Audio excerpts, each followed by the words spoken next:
Again, I think that you see that, again, we're about to see that in the narrative when you talk about the big question, which is, you guys just received 5 minutes ago a revelation on this mountain from Moses and God, and you're about to sin in the most egregious way possible within 5 minutes of seeing that. And the idea in Judaism has always been that the weakest form of faith is based on seeing miracles. And when you see a miracle, it's easy to rationalize that away. I mean, it's easy to think of any memory in your life and you say, can you recreate the feeling that you had at that moment in your life? And the answer is no. I mean, it's almost impossible to recreate a moment that happened when you fell in love with your wife for the first time. Can you recreate, like right now, the feeling that you had just sitting here? And the answer is no, you can't do that on command, right? It feels a certain way in the moment, and then it doesn't feel that way 20 years later, how it was exactly in that moment. It feels something different. It's the rituals of everyday life that make you fall in love with your wife every single day and continue that love going. And the same thing is true of God. It's not the revelation on Sinai that makes you think, okay, well, this is what God is. It's the living with God every day with him in your midst that allows true romance to actually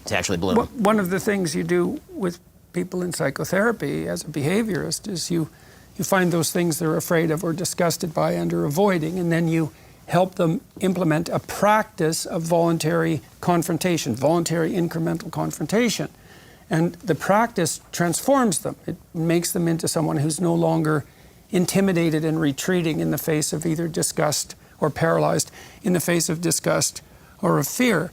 And it is that practice. And I think we've lost that in our modern culture. Like, people say, well, I wish I was more courageous, or I wish I was more trusting, or they don't say this very often, but maybe they wish they were more humble, less prideful. And it's as if we think of that as that's something that's homogenous that could just descend on you en masse, instead of something that you practice. Like, you practice trust with people. If you're wise, you practice courageous trust. And humility is a practice. You have to get better and better at it if you can. It's not like that's an easy thing to do, but you don't get better at it without practicing it in a ritualistic manner. And that's what prayer is fundamentally asking what is highest to help you on that journey. And that it involves fundamentally the humility to station yourself in relation to that which you need and asking it for its help, day by his help, however you want to configure that.